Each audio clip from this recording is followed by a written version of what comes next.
Hi, fellow birdies, and welcome back to another edition of Mr. Songbird's Writing Mukbang.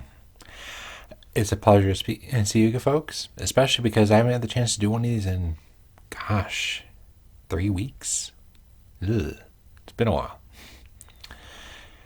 Of course, for those who've been following along, I'm sure you know why, and I wanted to bring you up to speed. I'd ask for a drum roll, but frankly, I don't have anything to drum with, so I'll keep it simple. I have tested negative for the coronavirus. I do not have it. In fact, never actually did. It turned out that the person who had it did not pass it on to me. So I was able to go back home to my family, which was a huge relief. And Evan, who's been missing his daddy, has been like monopolizing my time ever since. Let's see now. It was very hard for both him and his mommy, let me tell you. First, I have this. This is an enchilada bake. My wife made it herself. I'm curious. I've never actually had one of these before. A moment.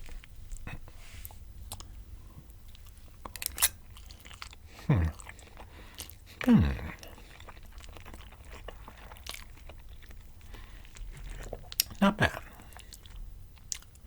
bit corny in a good way.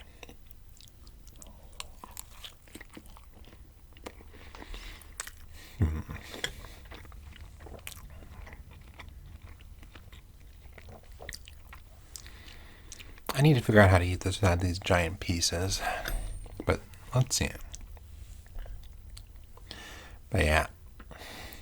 So needless to say, we're very much relieved because they've been missing me, I've been missing them. It sucks being quarantined for days on end.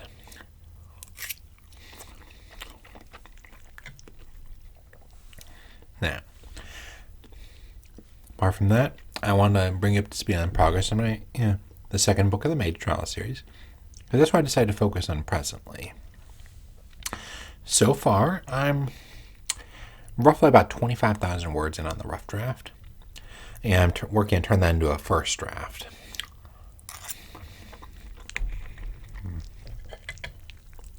I'm working on this a little bit different than I did the romance, where with the romance, I wrote from start to finish, all in rough draft. Now I'm starting to turn into a first draft. In this case, I'm kind of like rough drafting a scene or two and then editing it.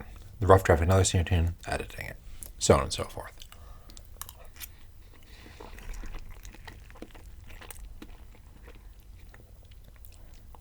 Part of it's because, simply put, I want to have something for my writing coach to go over when I meet with him, which I'm hoping will be this Saturday, but I don't think I've actually scheduled that. I should probably make sure we're scheduled to meet for Saturday.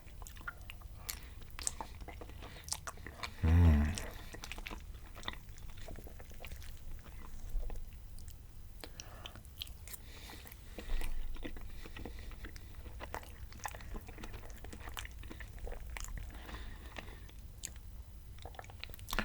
speaking of Path of Magi, as I announced in my video on my wife's channel, I've decided to create a new cover for the first book, because simply put, the reason why there's a saying "don't judge a book by its cover" is because people totally judge that book by its cover, and I think my cover needs some work. Like, it's not a terrible cover, but I'd hesitate to call it great.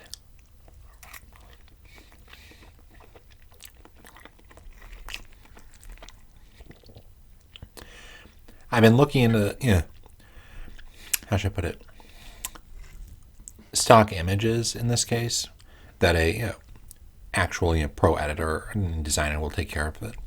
But to give you kind of like an image in your head, I'm looking at like Gothic, marble, like what's the Basilica, I think it is, of St. Peter maybe, or what's it called, the Sagrada, something familiar. It's like Sagrada, Sagrama. I'm bad with names.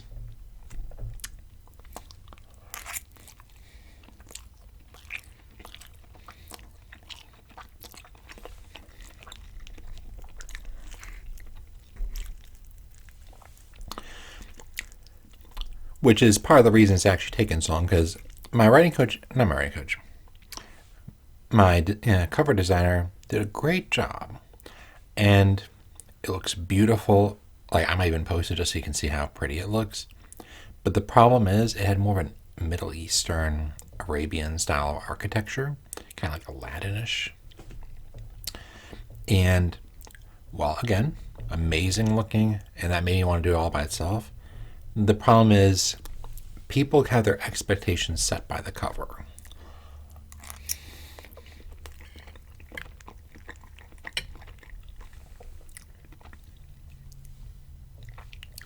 Like, if you see a book cover with the image of an AK-47 on the cover, you're probably not going in expecting for a European fantasy. And if you see someone casting magic spells on the cover, you're probably not going in expecting a sci-fi romance.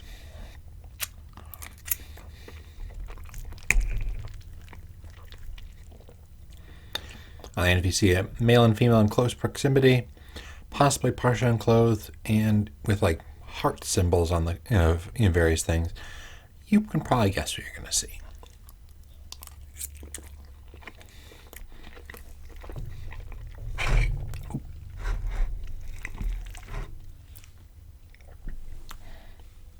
Now, once it's ready, I'll be showing it to you guys, and you'll have a chance to vote on it versus the current cover, or if I should, try again. Now, a question I've gotten quite a bit on is how to handle writer's block. I went over this a little bit before, but let me go in a bit more detail. There are a number of different ways to handle it. Here are two of my favorites. One, I like to be working on multiple things at the same time.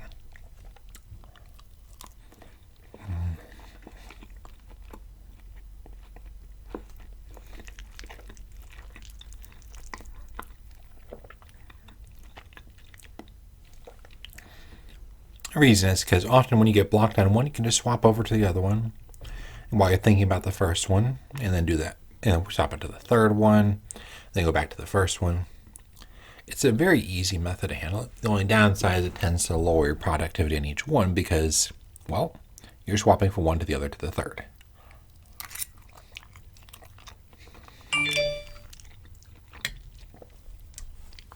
Make note. Turn off your phone's, ringtone while you're doing one of these videos. Very important. Now, for example, if I'd been focusing on one book rather than, several different stories at the same time, I'd probably be like 2/3, 3/4 way through the main book, the second chapter book by now. That's one of the downsides to that. Which is why I recommend a second method as well to handle your writer's block. Here's what I did. One moment.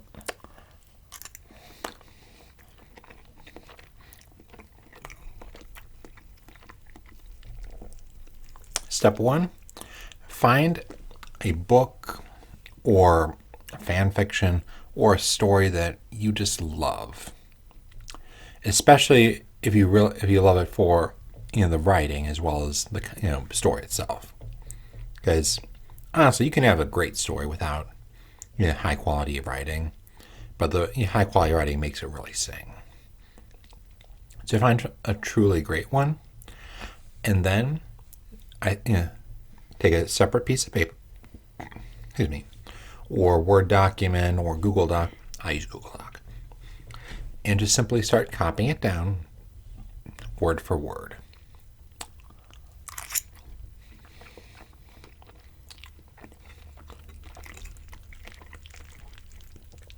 And as you're copying it down, pay attention to it. See, what how their writing style works, as well as what are the things that really popped out at you. Because it's easy to miss that while you're reading through it. Like, I'll blaze through a 100,000 word story in like just a few hours. But if I had to tell you, I'll keep I'll know the big details, etc. I've read everything, but I'm not going to remember how a single paragraph went. Plus, it's really fun to go back and write that out and see how those little details that you missed that are foreshadowing for later.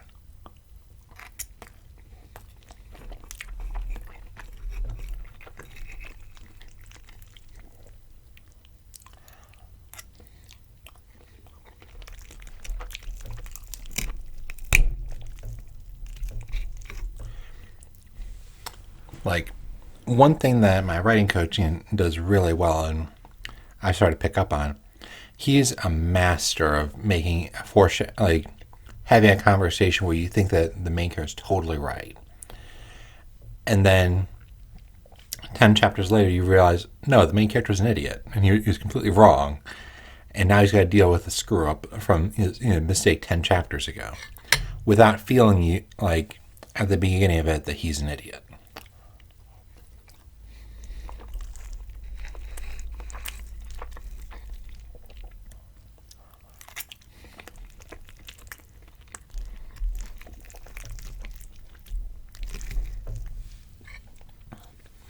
And that's why I went into it recently, how it's important, well, not recent, it's been like a month, how it's important to be able to have the character focus on the wrong things. Because if they focus on the wrong thing, you can have them be very smart in handling that wrong thing, but they miss the right thing.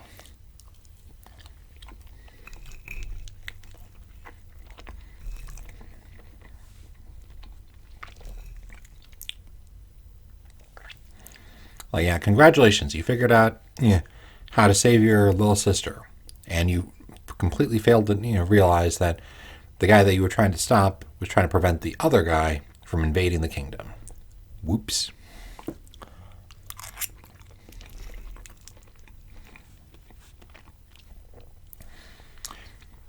Yeah, to summarize it, one method to handle writer's block is simply copy down good work, word for word. Like, don't just like do a copy paste. Like, literally write out each letter as they do it. And as you're doing it, kind of like think about like what makes that scene and what that section look really good. Moment. This one needs to cut up, I think. Oh well.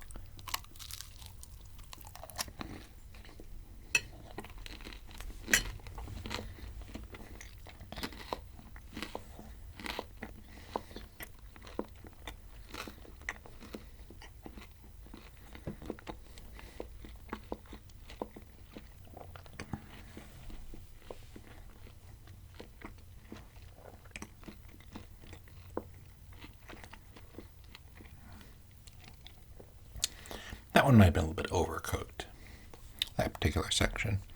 The rest of this is delicious, though. Now, another thing I want to go over is simply put, and I get this question a lot too, how do I start writing? Honestly, there's a lot of ways you can start writing. Like, you can outline it, you can start from the middle, from the beginning, from the end, or outline from any of those. Like, one thing you can even do is just start on the scene that you picture in your head, a scene that you want to write about. Write that down, and then figure out, where you need to go from there, or if you need to, how to get from there and get to there.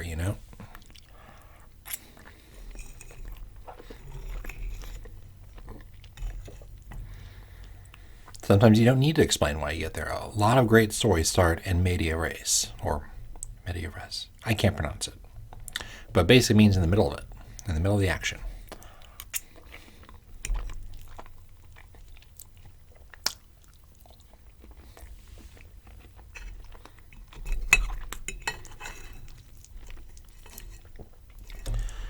But I like to start my story, not just where, like, I usually start at the beginning, but I like to start it on a certain website. I like to use ilys.com. That's I as in indigo, L as in love, Y as in yellow, S as in Samantha.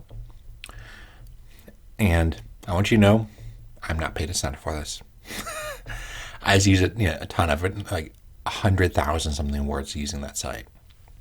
It really helps if you're one of those people like me who tries to edit like everything they're writing down as they're writing it down.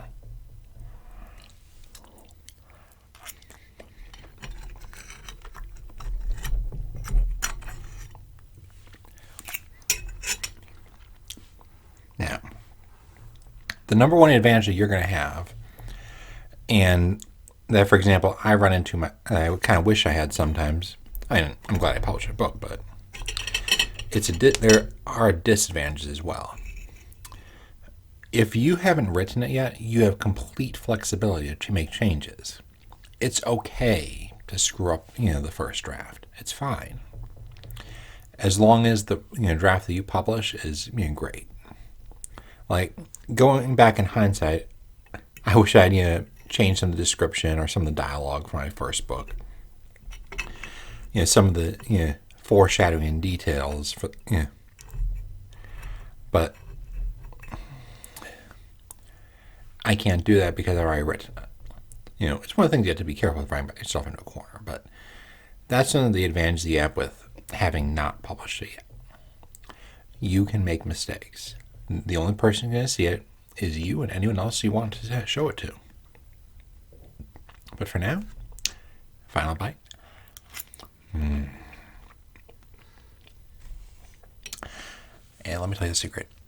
I didn't think I'd like enchilada bake, but my wife has proved me wrong. Thanks, sweetie. But in any case, I will let you go, and I hope you have a wonderful day. Bye, fellow birdies.